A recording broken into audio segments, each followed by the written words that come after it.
ma da qua non si vede più.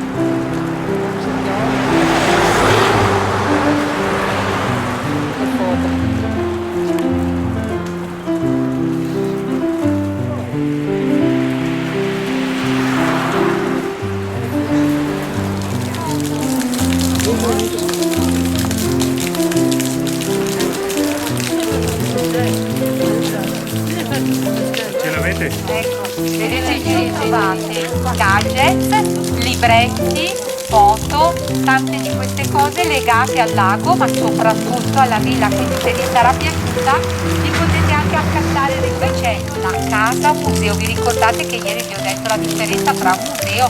Tra l'altro questo, qualcuno di voi si era già informato, è un museo dell'800, contiene tantissime opere del mondo verso l'epoca.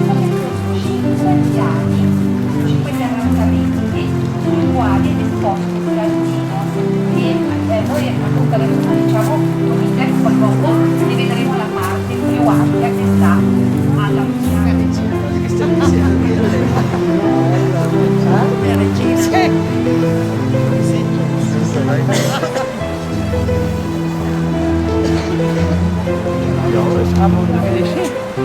Di andare all'estero, abbiamo tante robe in Italia da vedere.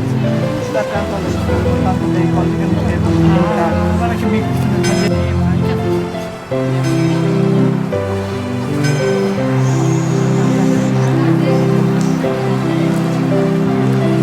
Mamma mia che alti che sei!